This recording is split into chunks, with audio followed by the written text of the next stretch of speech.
biar yang saya inginkan kemudian benar-benar terwujud. Biar yang tadi saya niati akan saya wujudkan benar-benar hasil. Nah, ini ada 6 step, yakni dari berbagai sumber tentang the law of attraction. Yang pertama adalah mintalah apa yang engkau inginkan. Kalau dalam agama minta ini kemudian wujudnya jadi doa. Atau mungkin dalam bahasa yang berbeda, kadang orang pakai kalimat mimpilah, beranilah bermimpi. Kalau orang minta saja tidak berani, mimpi saja tidak berani, itu bagaimana dia mencapai tujuan-tujuan besar? Alah Pak, saya ini orang desa, ya sudah, cuma cukup seperti ini saja saya sudah senang, ya sudah, hidupmu akan hanya sampai level itu. Yang engkau inginkan memang di level itu saja. Padahal kalau engkau mau, engkau bisa minta yang lebih tinggi, menginginkan yang lebih tinggi. Inginkanlah. Jadi mintalah itu sama seperti inginkanlah apapun yang engkau inginkan yang besar-besar. Kalau sudah menginginkan, sudah minta, jangan lupa, percayalah bahwa yang engkau inginkan itu akan terjadi. Nah, ini yang kadang-kadang kalau dibaca sepele, tapi dijalankan berat. Keyakinan. Saya sering menyatakan kita itu kalau berdoa kadang setengah-setengah. Setengah-setengah dalam arti kita sendiri tidak yakin doa ini akan dikabulkan. Jadi wong kita sendiri tidak yakin bahwa keinginan kita akan terkabul. Ya wes, tidak akan wujud wong kita sendiri tidak yakin. Kalau kita yakinnya 50%, ya wujudnya mungkin ya hanya 50% nanti buahnya. Jadi ini bagian dari the law of attraction adalah keyakinan kita, kemantapan hati kita. Saya Pak nanti pasti bisa dapat jodoh yang cantik, yang kaya, yang macam-macam. Tapi terus kamu sendiri yang mementahkan. Tapi apa ya mampu ya Pak, wong saya itu hanya orang desa, wajahku ya pas-pasan gini, ya mesti raiso Pak. Ya sudah, kamu sendiri pesimis gitu ya tidak akan wujud. Engkau sendiri yang mementahkan doamu, engkau sendiri yang mementahkan keinginan-keinginanmu. Ya, alam semesta sekelilingmu, kemampuan potensi besar dalam dirimu yang tidak akan keluar, kamu sendiri tidak yakin. Kalau engkau yakinnya 50%, ya keluarnya 50%. Jadi yang kedua, percayalah, yakinlah bahwa apa yang engkau minta pasti akan terwujud. Nah, yang ketiga ini siapkan dirimu untuk menerima kesuksesan sebagaimana yang engkau minta. Ya kan? Loh, kalau engkau minta, Pak, saya punya tujuan lulus kuliah yang paling cepat. Saya ingin lulusnya saya paling awal dengan nilai paling tinggi. Loh, kamu harus menciptakan dirimu sejak sekarang sebagai orang yang siap sebagai mahasiswa yang lulus tercepat terbaik. Kalau engkau bercita-cita punya, kayak tadi ya, meskipun artifisial, punya istri cantik, punya istri kaya, punya istri luar biasa, ya bersiaplah, ciptakan dirimu sebagai orang yang pantas punya istri cantik, kaya, dan lain sebagainya. Jadi di antara tandanya bahwa engkau yakin akan terkabul itu engkau siap-siap untuk menerimanya. Lah kalau engkau tidak siap menerimanya, ya dia tidak akan hadir. Siapkan lahir batinmu untuk menerima anugerah terkabulnya doamu. Tapi kalau engkau tidak siap lahir batin, itu ibaratnya wadah. Kalau engkau minta diberi air, misalnya, ya siapkan mangkok yang bisa menampung air. Kalau engkau minta diberi beras, ya siapkan kantong yang bisa menampung beras, kan itu.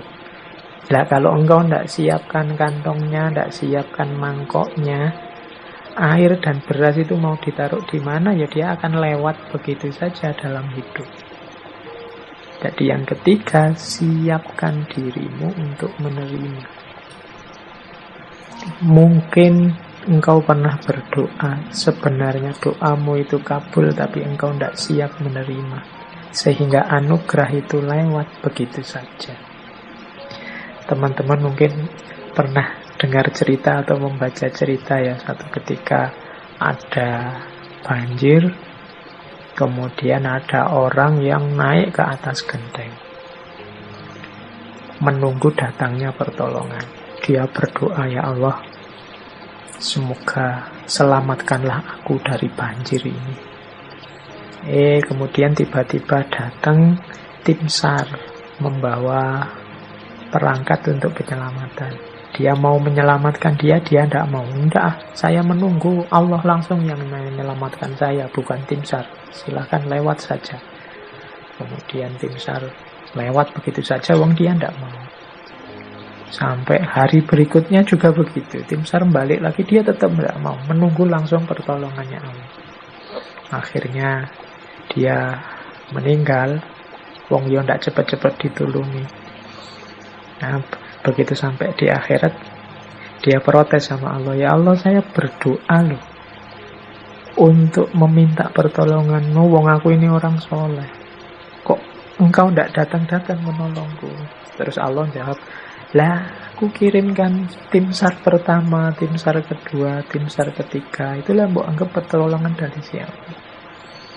Ya ternyata dia tidak siap untuk menerima pengabulan doanya.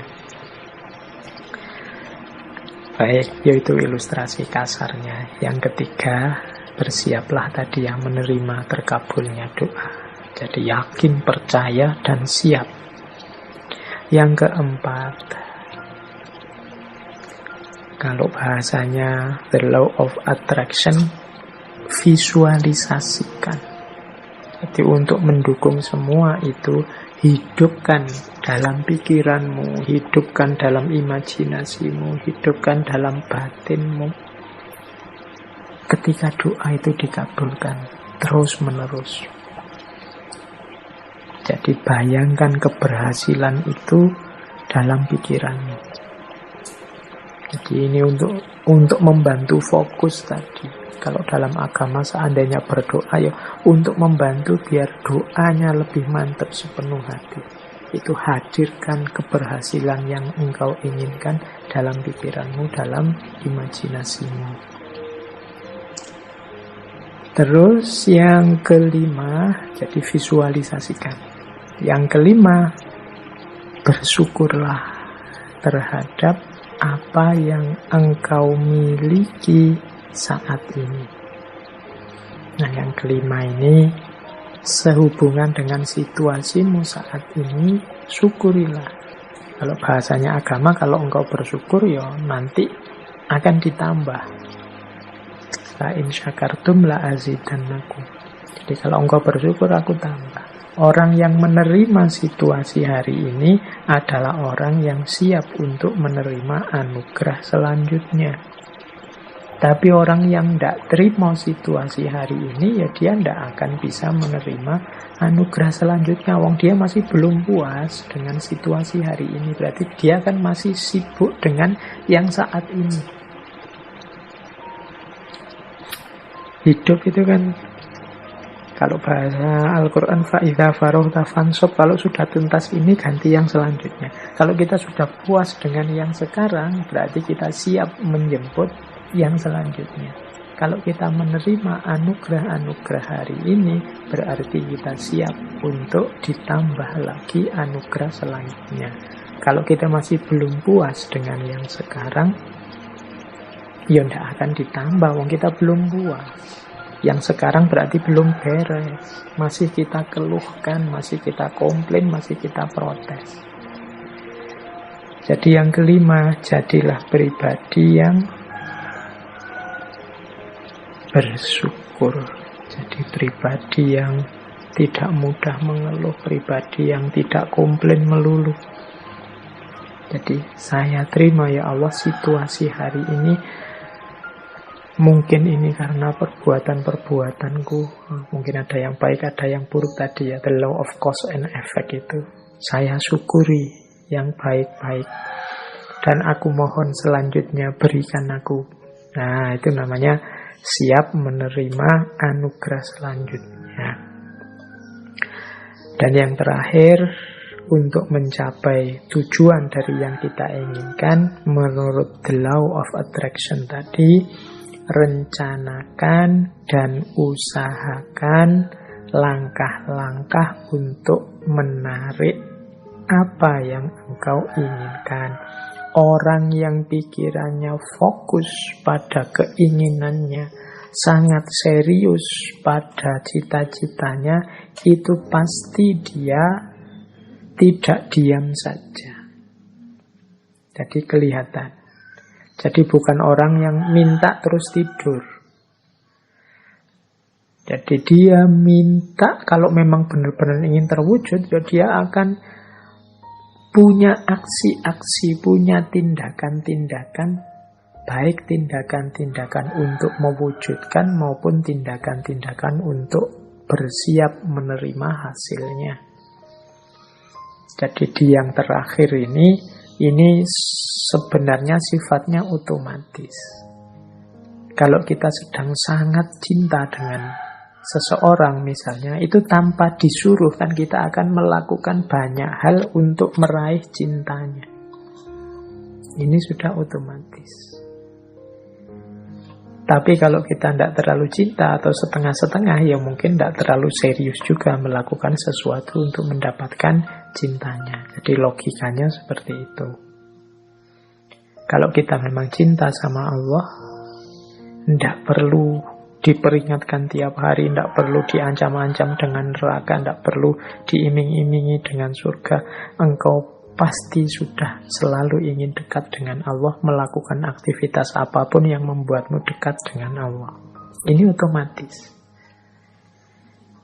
Jadi ini 6 langkah dalam konteks the law of attraction.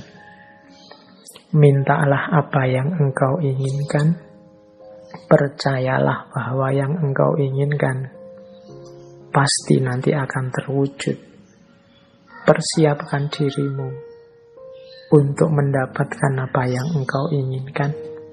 Kemudian visualisasikan, bayangkan keberhasilanmu dalam pikiranmu, dalam batinmu. Syukurilah kondisimu saat ini.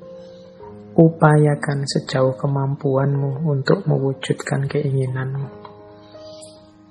Maka alam semesta, Allah akan memberikan anugerahnya mewujudkan keinginanmu. Itulah the law of attraction. Di antara kuncinya the law of attraction adalah membangun vibrasi yang positif. Jadi kuncinya ada di getaran tadi. Getaran kita harus getaran yang positif. Ada teori yang menyatakan bahwa getaran yang positif itu antara lain adalah kegembiraan, cinta, kebahagiaan, keceriaan, apresiasi, rasa syukur. Nah, ini vibrasi-vibrasi positif yang akan menarik hal-hal yang positif di sekeliling kita.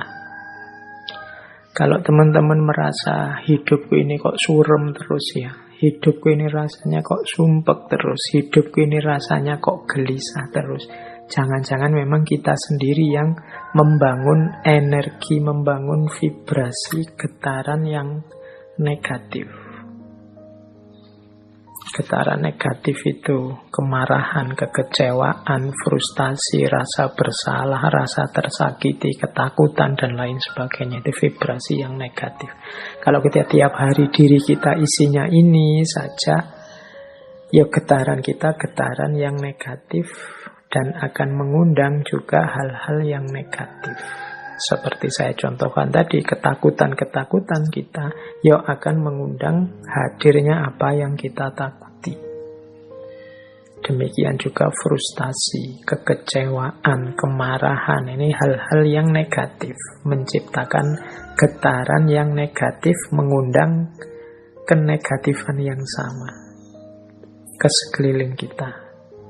Sebaliknya, kalau kita menghadirkan vibrasi-vibrasi yang positif, kegembiraan, rasa cinta, rasa syukur, keceriaan, penghargaan pada orang lain, ya yang kita undang dalam hidup kita itu hal-hal yang positif. Jadi mari kita bangun vibrasi dalam diri kita ini, kita dengan vibrasi yang positif. Hari ini kita sering terjebak dalam vibrasi-vibrasi yang negatif. Mungkin karena isi pikiran kita banyak berkutat dengan hal-hal yang negatif. Atau kita terseret, terdorong oleh negativitas-negativitas di sekeliling kita. Kemarahan, kekecewaan, kegeraman, kejengkelan, ketakutan, rasa tersakiti, ini vibrasi-vibrasi yang negatif. Mari latihan untuk membersihkan ini semua. Saya sering menyampaikan Allah itu menginginkan kehidupan kita di dunia ini kehidupan yang bahagia. Maka marilah kita hidup dengan bahagia. Caranya apa? Yuk kita hadirkan kebahagiaan itu pertama-tama dalam diri kita. Kita tunjukkan rasa syukur kita terhadap aneka anugerahnya Allah selama ini. Ini akan memunculkan hal-hal yang positif dalam diri kita. Baik, kita lanjutkan. Nah, ini materinya masih panjang. Kita ambil nafas sebentar ya. Waktunya sudah mepet. Ini saya agak cepat. Jadi saya membawa beberapa paket wisdom. Jadi paket wisdom yang berhubungan dengan the law of attraction. Jadi pandangan-pandangan kebijaksanaan-kebijaksanaan yang ini menurut saya nyambung dengan the law of attraction. Semoga dengan quote-quote yang saya bawa ini, kebijaksanaan-kebijaksanaan yang saya bawa ini, teman-teman bisa lebih mudah menangkap apa sih yang diinginkan oleh law of attraction ini. Baik, saya awali dari kumpulan wisdom yang pertama, tentang kekuatan intelijensi. Yang pertama saya ambil dari Mahatma Gandhi. Menurut Gandhi, manusia tidak lain adalah produk dari pikirannya. Apa yang ia pikirkan, seperti itulah ia menjadi. Oke, ini tadi sudah dijelaskan beberapa di depannya. Jadi kalau isi pikiran kita itu tentang yang keras-keras, yang brutal-brutal, yang jahat-jahat, ya seperti itu nanti kehidupan kita terbentuk. Kehidupan kita itu kan pertama-tama dibentuk melalui ideal-ideal yang ada di kepala kita. Kalau idealnya isinya positif, ya hidup kita terbentuk secara positif. Kalau negatif, ya hidup kita akan terbentuk menjadi negatif. Ini nyambung dengan quotes-nya Benjamin Disraeli. Benjamin Disraeli bilang, masukkanlah gagasan-gagasan besar dalam pikiranmu, karena engkau tidak akan pernah lebih tinggi dari yang engkau pikirkan. Ini Benjamin Disraeli lebih tegas lagi menyebut, yuk kita berpikir itu harus berpikir yang besar. Karena kehidupan kita, diri kita itu tidak pernah melebihi pikiran kita. Jadi dia selalu sesuai pikiran kita, bisa di bawahnya. Tapi kalau kita hanya gagasan-gagasan kecil, ya hidup kita akan sekecil gagasan kita. Maka masukkanlah gagasan-gagasan besar. Karena engkau tidak akan pernah lebih tinggi dari yang engkau pikirkan. Nah ini teman-teman, hari ini harus lebih hati-hati lagi. Hari ini beragam gagasan masuk ke kepala kita. Tolong diperhatikan, gagasan-gagasan itu konstruktifkah untuk pembentukan diri kita menjadi orang yang besar. Jangan sampai kita sibuk memasukkan gagasan-gagasan kecil, kita meributkan hal-hal yang sepele tidak penting, sehingga akhirnya hanya di level itulah kita terbentuk. Nah, saya tampilkan juga sebuah quote selanjutnya dari Walt Disney. Kalau ini teman-teman mesti kenal ya. Animator, produser, sutradara, pengisi suara. Sekarang bahkan ada perusahaannya yang luar biasa. Kata Walt Disney apa? If you can dream it, you can do it. Kalau engkau bisa memimpikannya, pasti engkau bisa melakukannya, pasti engkau bisa mewujudkannya. Mimpilah. Mimpilah tentang hal-hal yang besar. Mimpilah menjadi orang besar. Mimpilah menjadi orang yang luar biasa. Maka engkau akan jadi orang yang juga luar biasa. Ini dawuhnya Walt Disney. Dan mungkin dia membuktikan ucapan kata-katanya sendiri. Mimpi-mimpinya terwujud semua. If you can dream it, you can do it. Hari ini di antara kita bahkan banyak yang bermimpi saja tidak berani. Padahal mimpi itu kan gratis, tinggal kamu pancang, kamu patok di kepalamu. Aku ingin